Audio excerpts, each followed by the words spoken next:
When Gondor was founded, Isildur had Minas Ithil built, the Tower of the Moon, a place of beauty and a home to him and his family. An age later, when Frodo, Sam and Gollum tried to reach Mordor, they only saw Minas Morgul and the Tower of Cirith Ungol, places of dread and darkness where, according to Sam, earth, air and water all seemed accursed. How did it come to this? Hi everyone, this is Robert. Welcome to In Deep Geek. On this channel we dive deep into the Lord of the Rings and Tolkien's wider legendarium, as well as A Song of Ice and Fire and The Witcher. Welcome.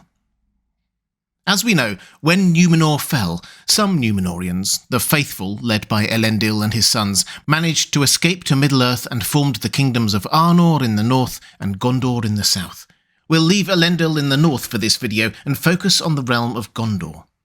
Elrond picks up the story at the Council of Elrond.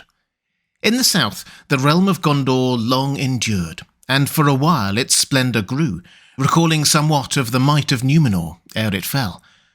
High towers that people built, and strong places, and havens of many ships, and the winged crown of the kings of men was held in awe by folk of many tongues.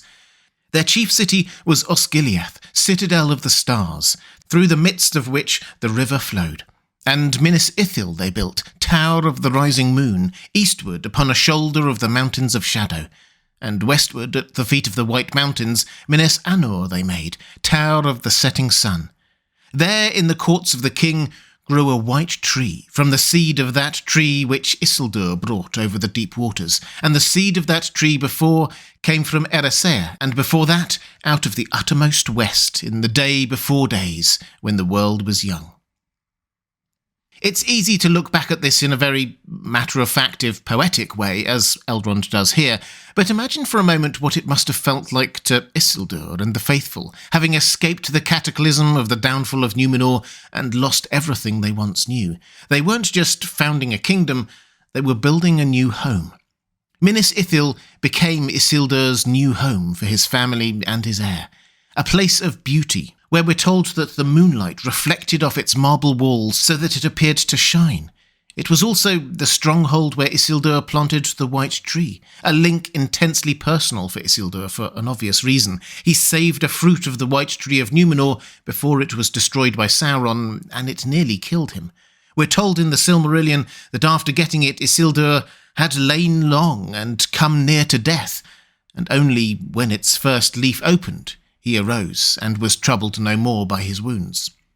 Isildur risked his life because it was an important tree. It resembled the symbolic link of the faithful to the past, from Gondor to Numenor to Eressëa to Valinor itself. To have this line unbroken, to be linked to the earliest of days and the power of the Valar, must have been immensely significant to the new Gondorians in their attempt to reclaim or cling on to some of Numenor's greatness. For a while, things seemed to be going well for the new Gondorians. Many of their most spectacular cities, fortresses and monuments were built in the century following the kingdom's founding. The Argonath came into being, the Tower of Orthanc, and what later became known as the Hornburg. Of course, this wasn't all just Isildur. His brother Anarion was at his side, claiming the city, or fortress as it was then, of Minas Anor as his seat of residence. Between those two was Osgiliath, their capital. Those three places each housed a palantir that they had salvaged from Numenor so that they could keep in contact with Elendil, who ruled as High King of Arnor in the north. Unfortunately, this feel-good time lasted only a little over 100 years. After the fall of Numenor, Sauron had also returned to Middle-earth.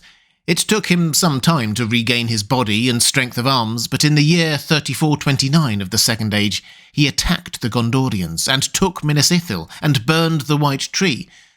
Isildur again managed to save a sapling from the tree, fleeing north with his family, while his brother Anarion was left to defend both Minas Anor and Osgiliath.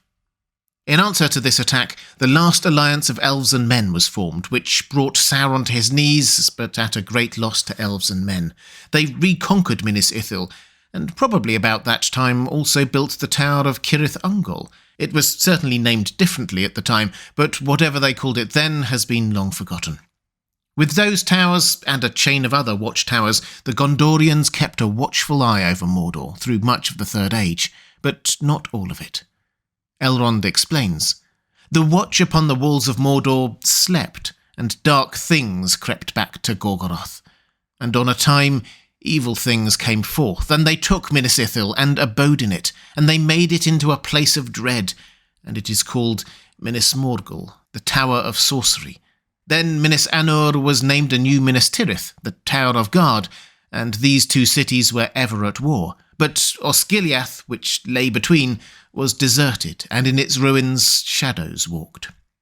Of course, Elrond's words are again spoken from a perspective which allows only for the defeats and losses of Arnor and Gondor, not for their victories and willingness to keep on fighting. It was the year 1975 of the Third Age, when the army of Angmar was beaten and the Witch King himself was finally defeated in the north. Prince Eärnur of Gondor, Círdan, with forces from Lindon and Arnor and troops from Rivendell, led by Glorfindel, managed to drive back the forces of evil, which will have felt like a victory. It was a victory, but one of the knock-on effects was that the Witch King set out immediately to return to Mordor. In the first chapter of Book 6 of The Lord of the Rings, The Tower of Cirith Ungol, we are told that the vigilance of Gondor had failed, and treachery had yielded up the tower to the Lord of the Ringwraiths. It says a lot about the strength and focus of Gondor that they seemingly let it just happen. Evil got a toehold once more in Mordor. From there, the Witch King laid siege to Minas Ithil in the year 2000, eventually conquering it 2 years later. It became the Witch King's base, and was renamed Minas Morgul, meaning the Tower of Black Sorcery. The change from the place of light and beauty was immense. This is what we read many years later as Frodo and Sam beheld it in The Lord of the Rings. It was dark all about it, earth and sky, but it was lit with light. Not the imprisoned moonlight welling through the marble walls of Minas Ithil long ago, Tower of the Moon, fair and radiant in the hollow of the hills. Paler indeed than the moon ailing in some slow eclipse was the light of it now, wavering and blowing like a noisome exhalation of decay, a corpse light, a light that illuminated nothing. The aura of fear that started to emanate from the now Morgul Vale led to Ithilien becoming mostly deserted, and the Witch King pushed on with his successes. When Eärnur was crowned King of Gondor in 2043, the Witch King issued a challenge to the new king, knowing that the hot-headed Gondorian would remember that humiliating moment at the Battle of Fornost up in the north, when Eärnur's horse had panicked at the appearance of the Witch King and fled the battlefield, taking Eärnur with it. Back down in Gondor, Eärnur accepted the challenge at the second time of asking, and rode into Minas Morgul with a small escort, and was never seen again. Which obviously left Gondor with no king, but an outside hope that the king may return someday, and you know how that went. From this point on, Minas Morgul became a symbol of defeat and despair to all Gondorians for hundreds of years, reminding them every day of their former glory and how they had failed in keeping their realm and its people safe. Not only had they lost the city, but also one of the Palantiri. Ithilien was under constant threat from Mordor, housing the Nazgul under the leadership of the Witch King of Angmar. It became a place of dread that emanated far into Gondor. And the losses kept on coming. The Towers of the Teeth, Minas Ithil, and the Tower of Cirith Ungol were built to keep Sauron from returning to Mordor, strong fortresses the like of which no other people could have built. But they also had another function. Sam realises this at the Tower of Cirith Ungol. As he gazed at it, suddenly Sam understood, almost with a shock, that this stronghold had been built not to keep the enemies out of Mordor, but to keep them in. It was indeed one of the works of Gondor long ago, an eastern outpost of the defences of Ithilien, made when, after the last alliance, men of Westernesse kept watch on the evil land of Sauron, where his creatures still lurked. They had kept watch for a very long time, at least until the year of the Great Plague, 1636 of the Third Age, and even up to the death of King Onderher in 1944, it was documented that the Towers of the Teeth were manned by the people of Gondor. But as we have heard, all of these things changed with the loss of Minas Ithil to the Lord of the Nazgul. The Witch King could be patient, as he knew that one day his master would return. He had time to spend on turning the former Gondorian towers into places of horror in whatever way imaginable. It is Sam again we need to look to for a description of the Two Watchers, a defensive structure put in place by the Nazgul, not the Gondorians, standing either side of the gateway.